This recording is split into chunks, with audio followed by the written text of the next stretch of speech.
नमस्कार दोस्तों, Gorakhpur GS academy में आपका स्वागत है। आज हम लोग अपने पॉलिटी के जो एमसीक्यू आधारित कक्षा चल रही है उसी कक्षाओं के संदर्भ में पिछले जो कक्षाएं चली हैं उन्हीं के विषय को लेकर कुछ एमसीक्यू को सॉल्व करेंगे और उनके पीछे का कॉन्सेप्ट समझेंगे कि कैसे हम लोगों को अपना सही विकल्प चुनना है।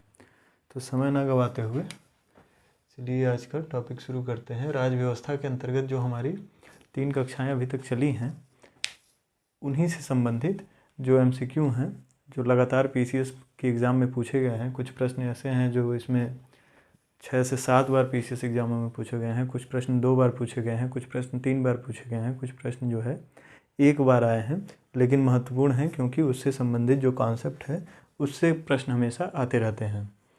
तो इसीलिए इन सब प्रश्नों को एक बार सॉल्व करना और उस सही विकल्प तक पहुंचने के लिए क्या क्या चीज़ें हमें जानने की आवश्यकता है उसको समझना और सही विकल्प को चुन पाना, ये सारी चीज़ें आज हम लोग इस वीडियो में देखेंगे।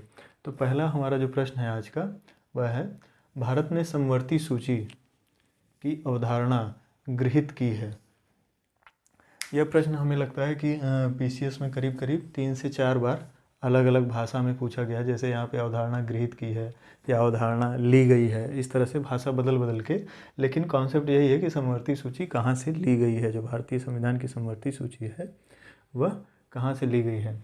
तो इस प्रश्न का जो सही उत्तर है वह है सी, ऑस्ट्रेलिया के संविधान से। भारत ने समवर्ती सूची की अवधारणा गृहीत की है कहाँ से? ऑस्ट्रेलिया के संविधान से। समवर्ती सूची क्या है? समवर्ती सूची के बारे में भारतीय संविधान की जो 7वीं अनुसूची है उसमें एक संघ सूची है, एक राज्य सूची है और तीसरा जो है समवर्ती सूची है। संघ सूची, राज्य सूची से मतलब यह है कि वह विषय डिसाइड कर दिए गए हैं कि संघ किन विषयों पर कानून बनाएगा, उससे संबंधित जो राजस्व है वह हासिल करेगा, राज्य किन विषयों पर कानून बनाएगा उससे संबंधित राजस्व जो है हासिल करेगा। इसी तरह से एक समवर्ती सूची है जिस पे संघ और राज्य यानी कि सेंट्रल गवर्नमेंट और स्टेट गवर्नमेंट दोनों ही कानून बना सकते हैं। परंतु यदि सेंट्रल गवर्नमेंट के कानून और स्टेट गवर्नमेंट के कानून एक दूसरे के साथ कॉन्फ्लिक्ट करें तो उस स्थिति में समवर्ती सूची से संबंधित जो भी कानून होंगे वह सेंट्रल गवर्नमेंट वाले कानून ही मान्य होंगे।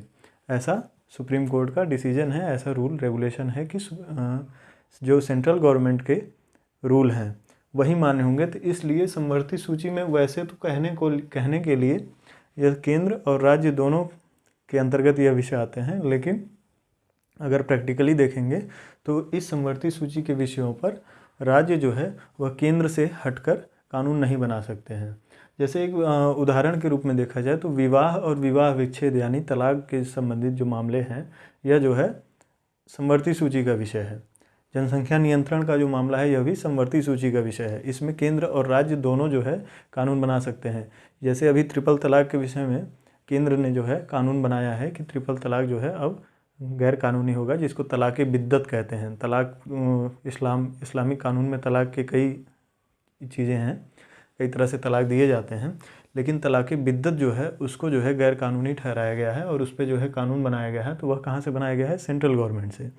अगर उस कानून के विरोध में कोई स्टेट अपना एक कानून ले आता है कि नहीं हमारे वहाँ तलाक़ बिद्दत जो है वो लागू रहेगा और उसमें कोई आपराधिक मामला दर्ज नहीं होगा, उसमें कोई सज़ा नहीं होगी, ऐसा कोई कानून ले आता है तो कानून जो है वो मान्य होगा सेंट्रल गवर्नमेंट का, क्योंकि यह समवर्ती सूची का विषय है। विवाह और विवाह विच्छेद, गोद लेना भी समवर्ती सूची का विषय है। तो इससे संबंधित जो भी बातें होंगी वह सेंट्रल गवर्नमेंट के लिए ही मान्य होंगी।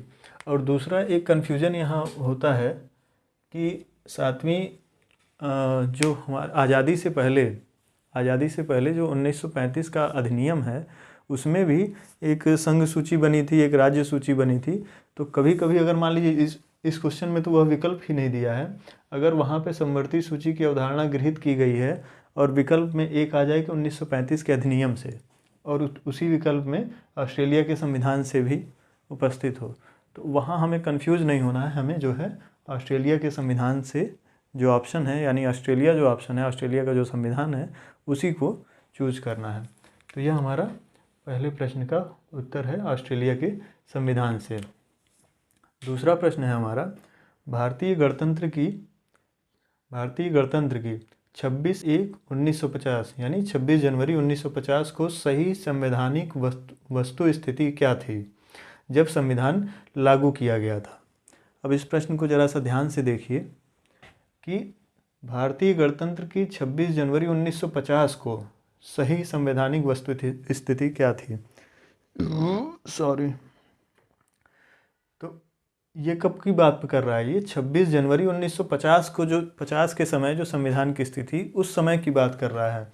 और जब संविधान लागू किया गया था, यानी उस समय जब संविधान लागू किया गया 26 जनवरी 1950 को, तो उस समय संविधान की क्या स्थिति थी उस पर ध्यान देना है।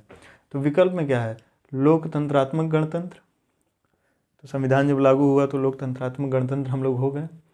संपूर्ण प्रभुत्व संपन्न पंथ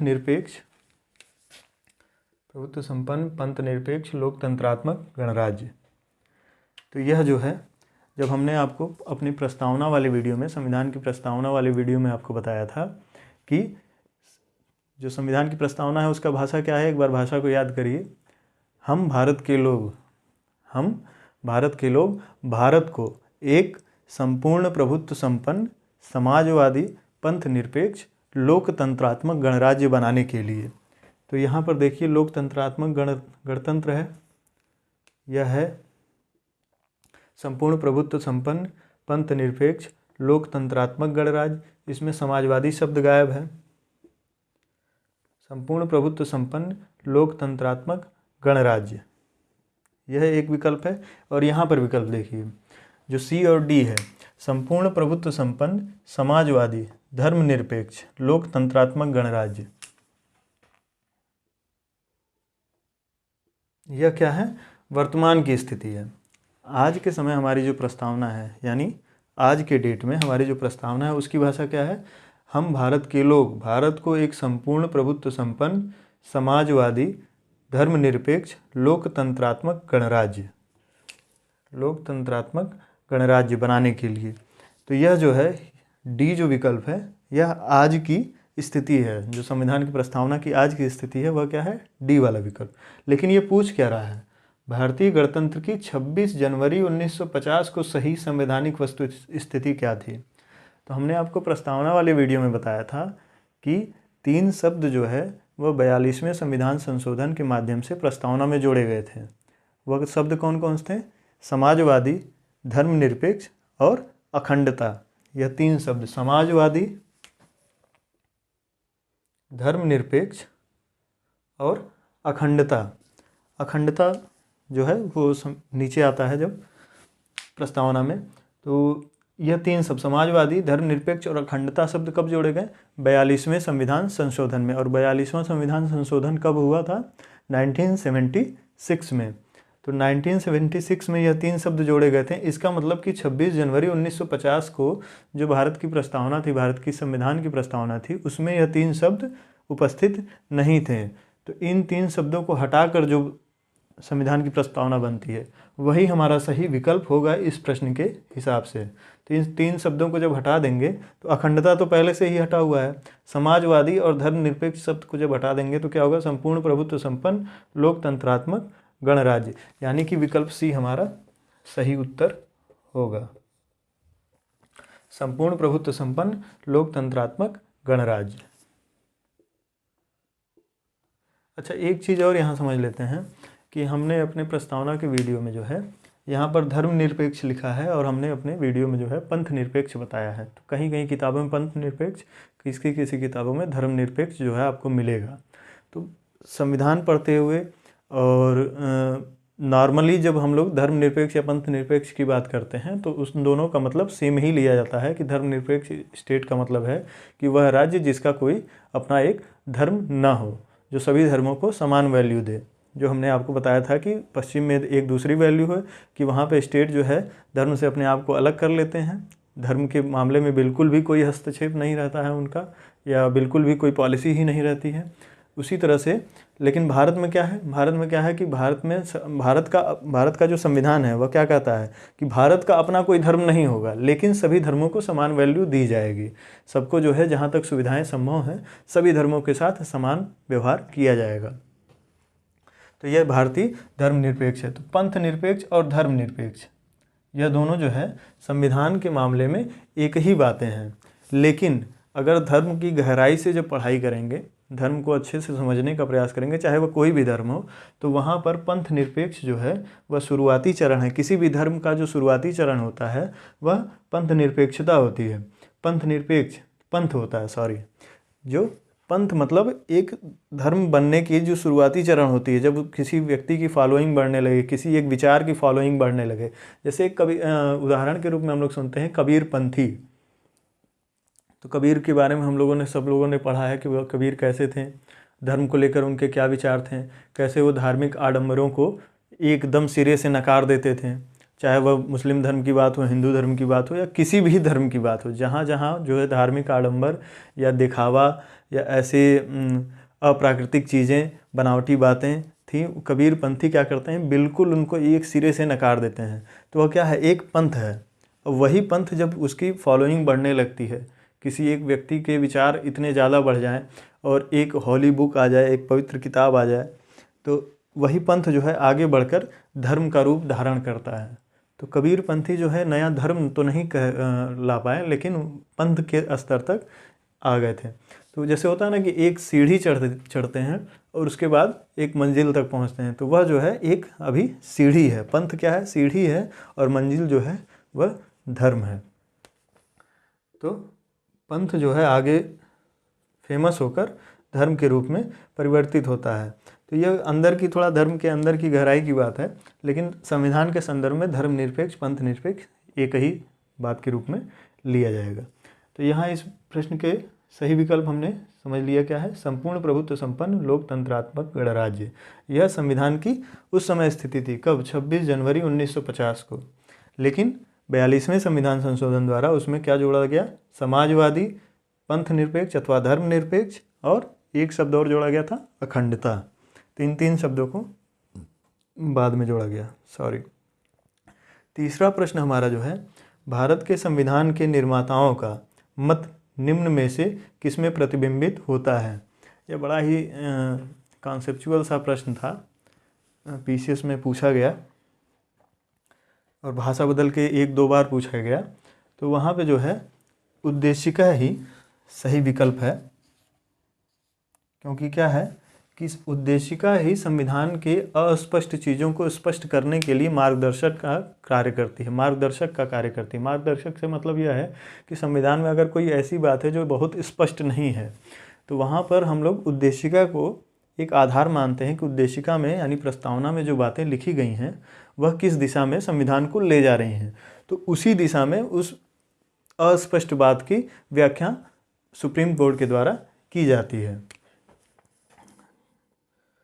तो क्या है, भारत के संविधान के निर्माताओं का मत निम्न में से किसमें प्रतिबिंबित होता है। संविधान के निर्माताओं का मत यानी संविधान बना रहे जो संविधान सभा थी, उनका मत, उनका जो डिसीजन था, उनका जो भारत को लेकर, भारत के भविष्य को लेकर उनका जो विचार था, उनके जो थॉट थे, वह कहाँ दिखते हैं, हमें उद्देशिका में देखते हैं। अच्छा, उद्देशिका को चुनने का एक और कारण है, जैसे जो मूल अधिकार हैं, हमारे मूल अधिकार में भी संविधान निर्माताओं के मत हैं।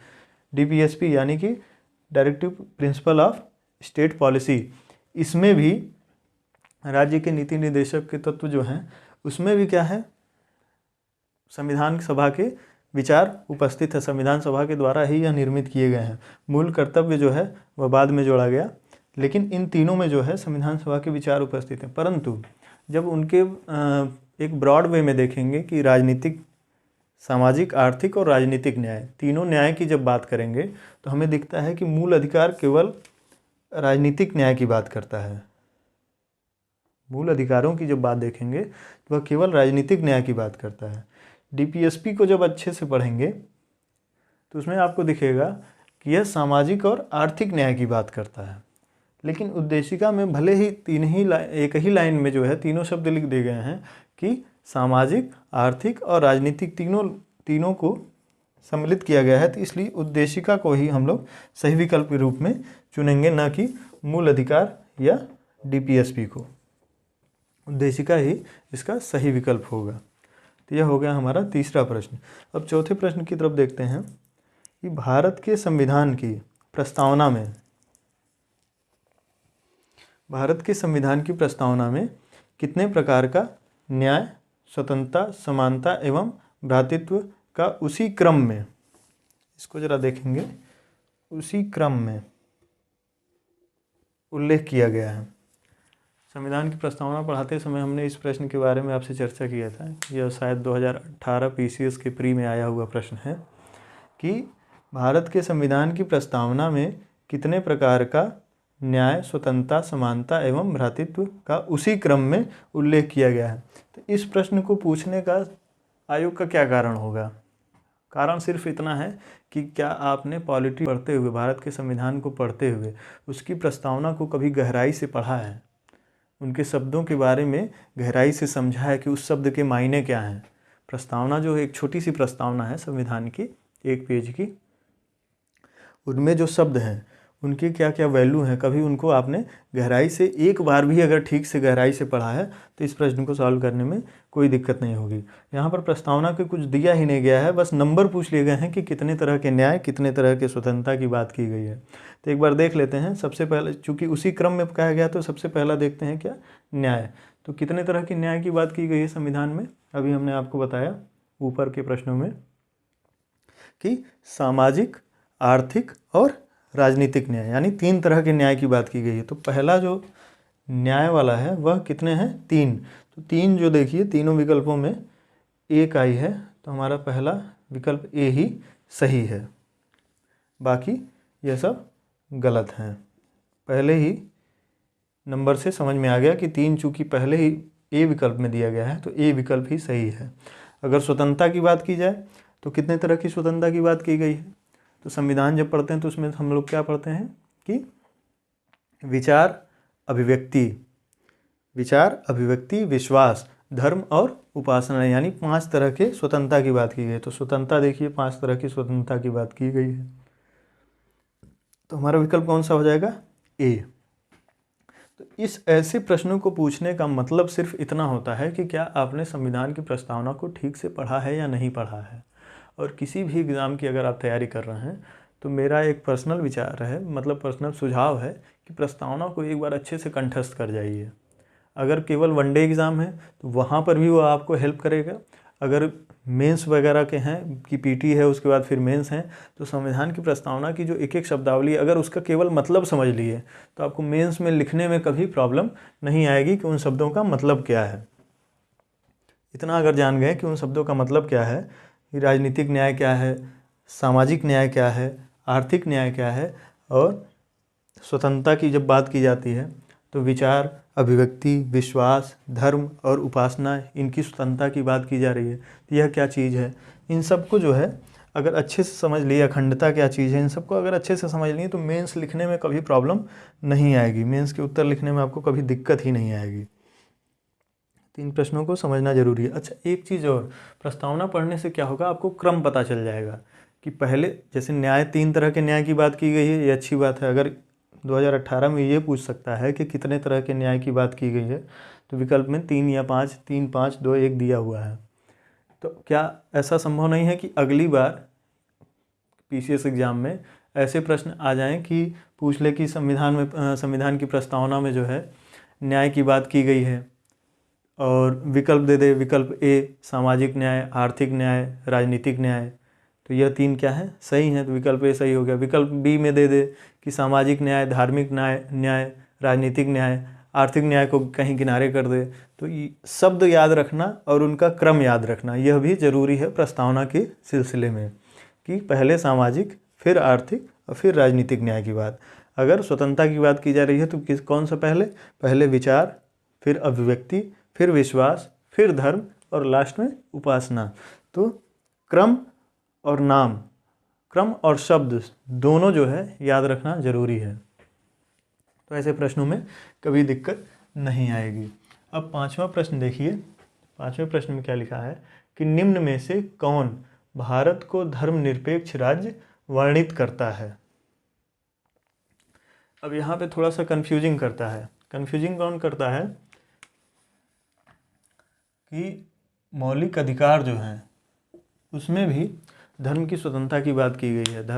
धर्म से संबंधित जो अधिकार दिए गए हैं, अल्पसंख्यकों को जो है धर्म से संबंधित अधिकार दिए गए हैं कि उनको जो है अपने प्रे करने की स्वतंत्रता है, अपने धर्म को मानने की स्वतंत्रता है, किसी के दबाव में आने की जो है कोई आवश्यकता नहीं है। तो ये सारी चीज़ें जो है धार्मिक स्वतंत्रता की जो बात अधिकार दिए गए हैं मौलिक अधिकारों में, तो उनमें आप देखेंगे कि वहाँ पर भी धार्मिक स्वतंत्रता की बात है मौलिक अधिकारों में। लेकिन यहाँ पे प्रश्न कहा क्या गया है कि धर्मनिरपेक्ष राज्य वर्णित करता है। कौन करता है धर्मनिरपेक्ष राज्य वर्णित?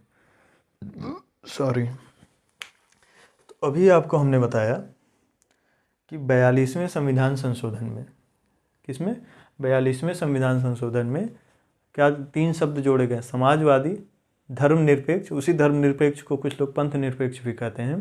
तो समाजवादी, धर्मनिरपेक्ष और अखंडता, यह 3 शब्द कब जोड़े गए? 42वें संविधान संशोधन द्वारा 1976 में। तो यह जो धर्मनिरपेक्ष राज्य की बात की गई है वह किस में है? संविधान की प्रस्तावना में।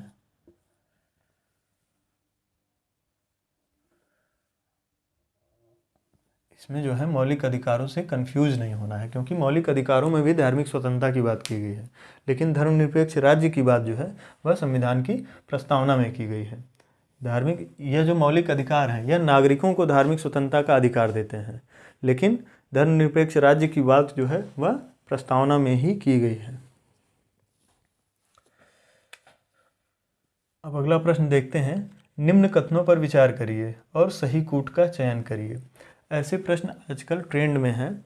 यूपीएससी, चूँकि अब यूपीपीसीएस का भी सिलेबस जो है पूर्णतः यूपीएससी की तरफ जो है टिल्ट हो गया है, और इसी कारण से अब यूपीपीसीएस के जो प्रश्न हैं उसमें भी स्टेटमेंट वाले प्रश्न जो है अब ज़्यादा आने लगे हैं पहले की तुलना में। साधारण से स्टेटमेंट रहते हैं, यूपीएससी की तरह उतना कॉम्प्लिकेटेड नहीं रहता है मामला। हालांकि अब तो यूपीएससी में भी कुछ पॉलिटी के बड़े सिंपल प्रश्न पिछले वर्ष आए थे, लेकिन अब स्टेटमेंट वाले प्रश्न जो है, वन लाइनर की जगह स्टेटमेंट वाले प्रश्न जो हैं वह आने लगे हैं पीसीएस में भी, और उनकी संख्या भी बढ़ गई है। तो उसी को देखते हुए ज़रा इस प्रश्न को देखेंगे कि निम्न कथनों पर विचार करिए और सही कूट का चयन करिए। तो पहला जो कथन है वह क्या है? पंडित नेहरू द्वारा प्रस्तुत ऑब्जेक्टिव प्रस्ताव। पंडित नेहरू द्वारा प्रस्तुत ऑब्जेक्टिव प्रस्ताव अंततोगत्वा यानी अंततः जो है उद्देशिका बना। तो यह स्टेटमेंट सही है या गलत है? तो हमने आपको प्रस्तावना वाले वीडियो में बताया था कि पंडित नेहरू यानी जवाहरलाल नेहरू जी ने कब 13 दिसंबर 1946 को क्या किया था? ऑब्जेक्टिव प्रस्ताव संविधान सभा के सामने प्रस्तुत किया था। कब किया था? 13 दिसंबर 1946। डेट भी याद रखेंगे, पीसीएस से क्या भरोसा डेट ही पूछ दे। तो पंडित नेहरू द्वारा प्रस्तुत ऑब्जेक्टिव प्रस्ताव अंततोगत्वा उद्देशिका बना, और वही प्रस्ताव आगे चल के क्या हुआ, उसमें कुछ परिवर्तन के साथ जो है उद्देशिका का स्वरूप तैयार हुआ। तो यह स्टेटमेंट क्या है? सही है। यह स्टेटमेंट क्या है? सही है। अब क्या पूछा है कि दूसरा स्टेटमेंट क्या है? इसकी प्रकृति न्याय योग्य जस्टिसिएबल नहीं है। न्याय योग्य का मतलब क्या होता है? स्टेटमेंट वाले प्रश्न में देखिए इसका क्या लिखा है? इसकी प्रकृति, इसकी मतलब किसकी? उद्देशिका की। उद्देशिका की यानी संविधान की जो प्रस्तावना है या उद्देशिका है उसकी प्रकृति, उसका जो नेचर है वह क्या न्याय योग्य है या नहीं है। तो इसको जब ध्यान से समझेंगे, न्याय योग्य का मतलब क्या होता है कि संविधान में यदि कोई सेक्शन न्याय योग्य है, जैसे हमारा मूल अधिकार है वह क्या है? न्याय योग्य है। अगर मूल अधिकार जो हमें दिए गए हैं संविधान के माध्यम से, भारत के नागरिकों को जो मूल अधिकार दिए गए हैं उसका हनन कहीं भी होता है, जैसे ही उन मूल अधिकारों का हनन होता है तो हम कहाँ जा सकते हैं? हम अपने राज्य के हाई कोर्ट में जा सकते हैं, या हम डायरेक्ट जो है सुप्रीम कोर्ट में भी जा सकते हैं। मूल अधिकारों के हनन के मामले में हम डायरेक्ट जो है सुप्रीम कोर्ट में भी जा सकते हैं। तो हाई कोर्ट और सुप्रीम कोर्ट दोनों जगह यह अपील कर सकते हैं कि देखिए, हमें जो संविधान ने हमें जो मौलिक अधिकार दिए गए हैं उसका हनन हो रहा है और उन अधिकारों से हमें वंचित किया जा रहा है। तो इस मामले में क्या होगा कि मौलिक अधिकार जो हैं वह न्याय योग्य हैं। लेकिन वहीं जब बात आती है डीपीएसपी की बात आती है, इसमें डीपीएसपी में क्या होता है, डीपीएसपी में मौलिक अधिकारों को राजनीतिक न्याय से जोड़ा जाता है। प्रस्तावना में जो सामाजिक, आर्थिक और राजनीतिक न्याय की बात की गई है, तो राजनीतिक न्याय जो है वह मूल अधिकारों में दिखता है, और जो सामाजिक और आर्थिक न्याय की बात है वह हमें कहाँ दिखेगा, डीपीएसपी में। तो डीपीएसपी क्या है, डीपीएसपी न्याय योग्य नहीं है। क्यों नहीं है?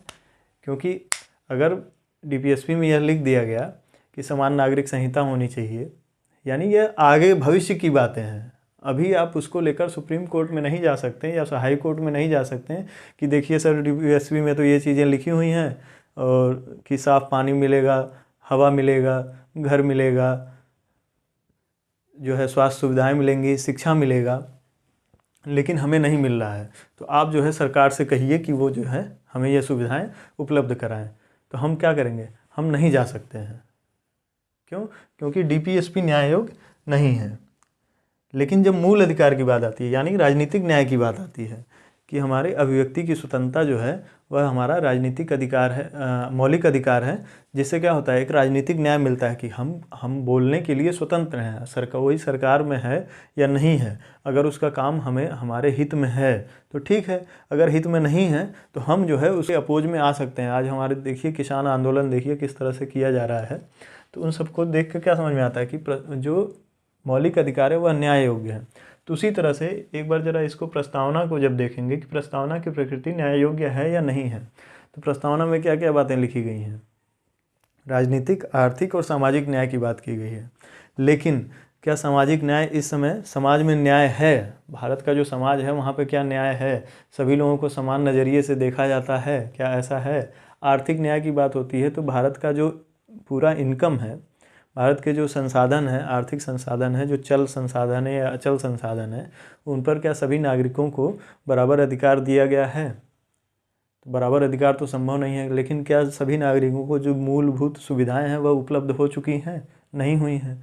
तो क्या जिन लोगों को यह सुविधाएं नहीं मिले हैं, स्वच्छ जल, स्वच्छ हवा, घर, शिक्षा, स्वास्थ्य, ये सारी चीज़ें जिनको नहीं मिली हैं, क्या ये लोग इस बात को लेकर कि संविधान में ऐसी बात लिखी गई है कि राजनीतिक, सामाजिक, आर्थिक और राजनीतिक तीनों तरह के न्याय की बात की गई है, तो हम जो है सुप्रीम कोर्ट में या हाई कोर्ट में जा रहे हैं और सरकार के खिलाफ केस करेंगे कि प्रस्तावना में लिखा गया है कि सामाजिक, आर्थिक और राजनीतिक न्याय होना चाहिए, लेकिन हमें जो है ना तो सामाजिक न्याय मिला है और ना ही आर्थिक न्याय मिला है, केवल राजनीतिक न्याय तक हम लोग सीमित रह गए हैं। तो क्या हम जा सकते हैं सुप्रीम कोर्ट या हाई कोर्ट में? तो इसका जवाब है नहीं जा सकते हैं, क्योंकि संविधान की जो प्रस्तावना है या उद्देशिका है उसकी प्रकृति जो है न्याय योग्य नहीं है। यानी यह स्टेटमेंट सही है। संविधान की प्रस्तावना का जो प्रकृति है, उसका जो नेचर है, वह न्याय योग्य नहीं है। हम इस चीज़ को लेकर सुप्रीम कोर्ट या हाई कोर्ट में नहीं जा सकते कि प्रस्तावना में ये चीज़ लिखी गई है और हमें नहीं मिली है। लेकिन मूल अधिकार क्या है? वह न्याय योग्य है। मूल अधिकारों में जो अधिकार दिए गए हैं उन अधिकारों का जैसे ही हनन होता है हम जा सकते हैं। कहाँ जा सकते हैं? हाई कोर्ट में, सुप्रीम कोर्ट में, डायरेक्ट सुप्रीम कोर्ट में भी जा सकते हैं। तीसरा स्टेटमेंट है, इसका संशोधन नहीं किया जा सकता। इसका मतलब किसका? प्रस्तावना का या उद्देशिका का। तो इसका संशोधन नहीं किया जा सकता। तो एक बड़ा प्रसिद्ध केस हुआ था, केशवानंद भारती बनाम भारत संघ। तो केशवानंद भारती केस जो है वो भारतीय संविधान के संदर्भ में एक माइलस्टोन है। उस केस को बहुत गहराई से पढ़ना चाहिए, क्योंकि उस केस में ऐसे ऐसे डिसीजन हैं जो बिल्कुल संविधान को गहराई से समझने के लिए और उसकी आधुनिकता को समझने के लिए बहुत ज़रूरी हैं। केशवानंद भारती के केस के जो डिसीजन है, तो उस केस में जो कहा गया कि संविधान की जो प्रस्तावना है या उद्देशिका है वह क्या है? संविधान का अंग है। उसके पहले मेरूबारी केस में जो है यह मान लिया गया था कि संविधान की प्रस्तावना जो है वह संविधान का अंग नहीं है, वह केवल एक प्रस्तावना है, उद्देशिका है या समझ लीजिए भूमिका है। लेकिन केशवानंद भारती केस में यह सुप्रीम कोर्ट द्वारा यह जजमेंट दिया गया कि संविधान की प्रस्तावना या उद्देशिका है वह संविधान का अभिन्न हिस्सा है, और जब जब संविधान के अंदर लिखी गई कोई चीज़ें स्पष्ट न हो रही हों, जब जब संविधान के अंदर कहीं भी अगर कोई प्रावधान है वह अगर स्पष्ट नहीं है, तो उस चीज़ को समझने के लिए, उसकी भाव को समझने के लिए, उसकी गहराई को, भाव की गहराई को समझने के लिए कि किस दिशा में यह बात कही जा रही है, उसमें हम किसका हेल्प लेंगे? प्रस्तावना में लिखी हुई बातों का हेल्प लेंगे। प्रस्तावना में क्या क्या बातें लिखी गई हैं उसी के अनुसार जो है हम जो है उस अस्पष्ट चीज़ को स्पष्ट करना पसंद करेंगे। तो इसका संशोधन नहीं किया जा सकता। यह स्टेटमेंट जो है गलत है, क्योंकि इसका संशोधन किया जा सकता है, और इसका उदाहरण हमने आपको अभी 2-3 बार बता चुके हैं कि 42वें संविधान संशोधन में इसमें जो है समाजवादी, धर्मनिरपेक्ष और अखंडता 3 शब्द जोड़े गए थे। तो यह स्टेटमेंट गलत है, यानी पहले 2 स्टेटमेंट सही हैं, तीसरा स्टेटमेंट गलत है। अब चौथा स्टेटमेंट है संविधान के विशिष्ट प्रावधानों को यह रद्द या ओवरराइड नहीं कर सकता। तो क्या है, यह स्टेटमेंट सही है या गलत है? संविधान के विशिष्ट प्रावधानों को यह रद्द या ओवरराइड नहीं कर सकता। तो यह स्टेटमेंट क्या है? सही है। क्यों सही है? क्योंकि केशवानंद भारती केस में सुप्रीम कोर्ट का जो डिसीजन है वह क्या कहता है कि जब जब संविधान में कोई चीज़ अंदर लिखी हुई कोई भी प्रावधान संविधान के अंदर लिखा हुआ कोई भी प्रावधान अगर उसमें क्या है, स्पष्टता नहीं है, तब हम कहाँ जाएंगे? प्रस्तावना की तरफ। प्रस्तावना में लिखी हुई भाषा को समझने का प्रयास करेंगे कि वह किस दिशा में हमको ले जाना चाहता है। लेकिन अगर वहाँ पर स्पष्टता है, ये क्या लिखा है? विशिष्ट प्रावधानों, यानी संविधान के अंदर जो विशिष्ट प्रावधान है, जहाँ चीज़ें स्पष्ट हैं कि हाँ हमें ऐसा ही करना है, वहाँ पर क्या है, हम प्रस्तावना की तरफ नहीं जाएंगे, प्रस्तावना में लिखी हुई बात की तरफ नहीं जाएंगे। जो चीज़ संविधान के अंदर लिखी गई है हम उसी दिशा में आगे बढ़ेंगे। जैसे आरक्षण की बात है, तो संविधान में जो है समानता, शुरुआती समय में जो है समानता की बात की जाती थी। समानता का मतलब यह है कि सबको बराबर एक स्टैंड पर खड़ा कर दीजिए और सबको जाने दीजिए। तो ऐसे में क्या होता है कि जो वर्ग पहले से सक्षम है, जो वर्ग पहले से संपत्ति पर जिनका अधिकार है, सक्षम है, पढ़े लिखे हैं, वही वर्ग जो है आगे निकल जाते हैं। हमने आपको अपने वीडियो में समझाया भी था कि कैसे अगर एक व्यक्ति का पैर टूटा हुआ है और एक व्यक्ति अपने दोनों पैरों से सही है और दोनों को बराबर दूरी तय करनी है और एक बराबर लाइन पे खड़ा कर दीजिए, तो जाहिर सी बात है जिसके दोनों पैर सही हैं वो रेस जो है जीत जाएगा। तो ऐसे में जो है हमें समता को आगे लाना पड़ता है। समता का मतलब हमने आपको समझाया था कि जिस व्यक्ति का पैर सही नहीं है उसको कुछ दूरी तक पुशअप किया जाए, यानी कुछ दूरी आगे तक सरकार पहुँचा दे और कुछ दूरी तक उसे खुद से दौड़ने दिया जाए। तब वह फेयर कंपटीशन होगा कि जो व्यक्ति अपने दोनों पैरों पर खड़ा है और जो व्यक्ति एक पैर पर है, तो जो एक पैर वाले व्यक्ति को कुछ दूरी तक सरकार सहायता करे और आगे बढ़ा दे, और जो व्यक्ति दोनों पैरों पर है वो फिर वह रेस शुरू हो, तो फिर जो आगे पहुंच जाए वही जीत जाए। तो ऐसा कोई जीत हार का कॉन्सेप्ट नहीं है, बस ये समझाने के लिए बता रहे थे। तो वहाँ पर जो है संविधान के विशिष्ट प्रावधानों को यह रद्द या ओवरराइड नहीं कर सकता है।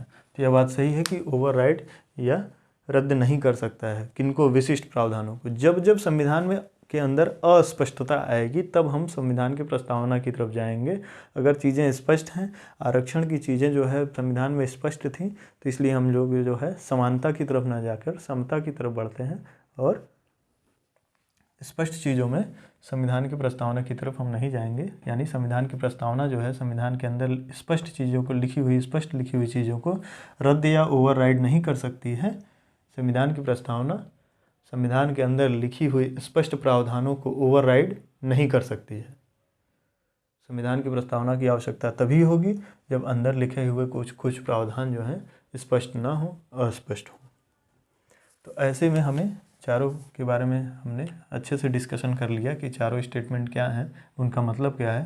तो हमें ये समझ में आता है कि पहला, दूसरा और तीसरा स्टेटमेंट, पहला, दूसरा और चौथा स्टेटमेंट सही है और तीसरा स्टेटमेंट गलत है। तो जो है सही कोड का चयन करना है इसमें। तो जहाँ जहाँ तीसरा स्टेटमेंट है तो वो तो पहले से ही गलत है, ये भी गलत हो गया, ये भी गलत हो गया। इसमें जो चूँकि चौथा विकल्प दिया ही नहीं गया तो ये भी गलत हो गया। तो हमारा कौन सा विकल्प सही हुआ? बी। 1, 2 और 4 ये तीनों स्टेटमेंट सही हैं। अब जो है 7वां प्रश्न देखते हैं। निम्न में से किस वाद में सर्वोच्च न्यायालय ने प्रस्तावना को भारतीय संविधान की मौलिक संरचना का भाग स्वीकार किया? तो अभी आपने को हमने बताया कि बेरूबारी वाद में क्या हुआ था। बेरूबारी वाद में सुप्रीम कोर्ट का डिसीजन आया कि प्रस्तावना जो है वह संघ का संविधान का हिस्सा नहीं है। प्रस्तावना केवल एक भूमिका है, उद्देशिका है, वह संविधान का हिस्सा नहीं है।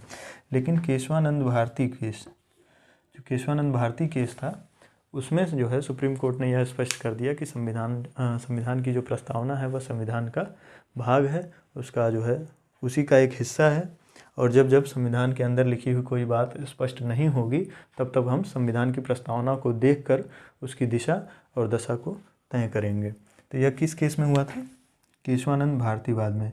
यह प्रश्न कई बार जो है शब्द बदल बदल कर पूछा गया और इसी वाद में एक चीज़ निकल कर आई थी। भारतीय संविधान के एक बेसिक स्ट्रक्चर की बात आई थी, जो है एक बेसिक स्ट्रक्चर की बात की गई थी, एक ढांचे की बात की थी कि संविधान का जो मौलिक ढांचा है वह कभी नहीं टूटना चाहिए, चाहे संविधान का संशोधन हो रहा हो, लेकिन संविधान का जो मौलिक ढांचा है और उस ढांचे के अंतर्गत जो भी चीज़ें दी गई हैं तो वह नहीं टूटना चाहिए। अच्छा, संविधान के जो बेसिक स्ट्रक्चर है वह उसको क्या संविधान में डिस्क्राइब किया गया है?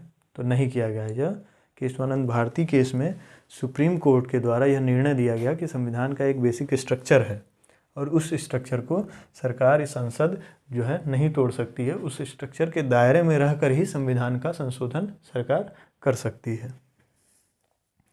तो मौलिक संरचना का भाग यानी वही बेसिक स्ट्रक्चर का भाग स्वीकार किया गया था। कब? केशवानंद भारती केस में। 8वां प्रश्न है, भारत के संविधान के उद्देश्यों में से एक के रूप में आर्थिक न्याय का किसमें उपबंध किया गया है? देखिए ज़रा इस प्रश्न को। यह भी पीसीएस में कई बार जो है भाषा बदल के इस तरह के प्रश्न आ जाते हैं। कभी आर्थिक न्याय की जगह सामाजिक न्याय या राजनीतिक न्याय, इस तरह के चीज़ें यही रहेंगी, वहीं प्रस्तावना से ही संबंधित प्रश्न रहेंगे, लेकिन एक शब्द इधर उधर करने से जो है पूरा उत्तर इधर उधर बदल जाता है।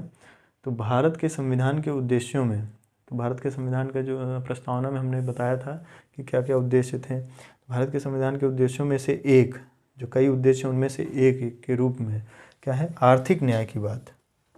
किसकी बात? आर्थिक न्याय की बात। आर्थिक न्याय का किसमें उपबंध किया गया है? तो अभी हमने आपको बताया कि सरकार जो है वह किसकी बात करते हैं? राजनीतिक न्याय की बात करते हैं।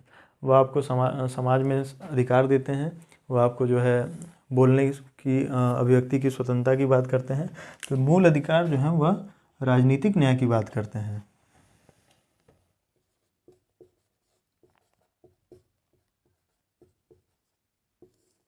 राजनीतिक न्याय।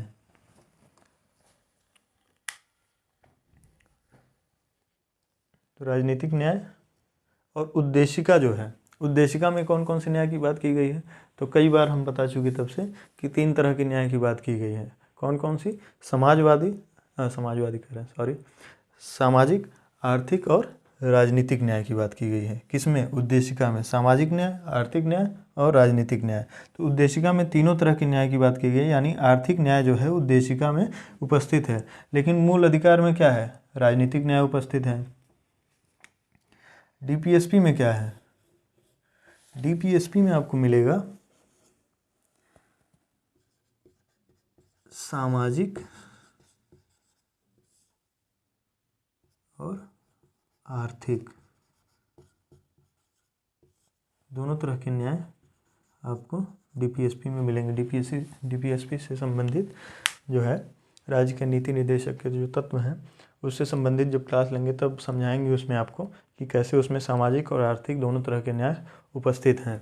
समान नागरिक संहिता की बात भी उसमें की गई है, लोगों को आवास देने की बात जो है, लोगों को मूलभूत सुविधाएं देने की बात, शिक्षा की बात, हर तरह की बात जो है वह डीपीएसपी में उपस्थित है।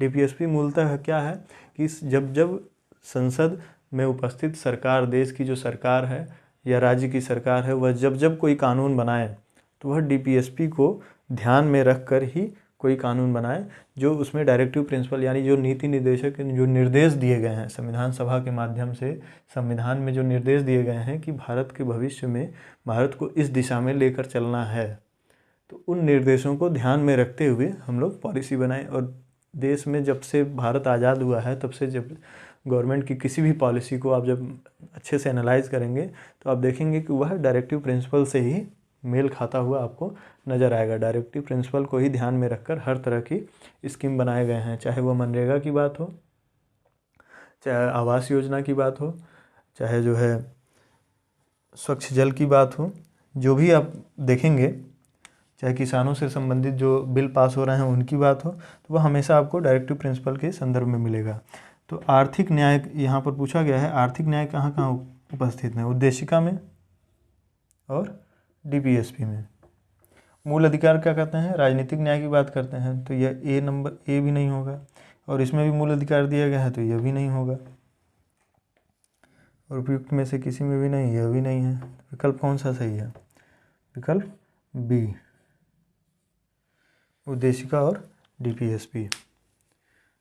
तो राज्य व्यवस्था के इस क्लास में हमने आपको एमसीक्यू जो है सॉल्व करके बताया, और कैसे सही विकल्प तक पहुँचें। सही विकल्प तक पहुँचने के लिए शब्दों की समझ, शब्दों के क्या अर्थ हैं, उनकी मायने और कुछ तथ्यों को याद रखना बहुत ज़रूरी है, और वही आपको जो है ऑप्शन एलिमिनेट करने में मदद करते हैं। और ये गिनने के लिए तो 8 ही प्रश्न हैं, लेकिन जिन चीज़ों की डिस्कशन इसमें हुआ है तो इसमें कम से कम 50 से 60 प्रश्न कवर हो सकते हैं, अगर थोड़ा सा शब्द और भाषा बदल कर उन्हीं चीज़ों को पूछा जाए। और आए भी हैं, ऐसा नहीं है कि यह प्रश्न केवल इतने ही प्रश्न हैं। प्रश्न जो है इन्हीं चीज़ों से रिलेटेड कम से कम 50 से 60 ऐसे प्रश्न हैं जो भाषा बदलकर, शब्द बदलकर या पूछने का तरीका बदलकर, कभी कभी स्टेटमेंट वाइज पूछकर, कभी फैक्चुअल एक लाइन में पूछकर चीज़ें पूछी गई हैं। 50 से 60 प्रश्न ऐसे हैं, और उन 50-60 प्रश्नों को पढ़ने और समझने के लिए हमने इन 8 प्रश्नों को सेलेक्ट किया था, और इसके गहराई में जो भी हमने बातें आपको बताई हैं वह उन प्रश्नों को सॉल्व करने में आसानी होंगी, दिक्कत बिल्कुल नहीं आएगी। तो आज के लिए इतना ही। गोरखपुर जीएस एकेडमी के साथ आप लोग जुड़े रहिए। तब तक के लिए धन्यवाद।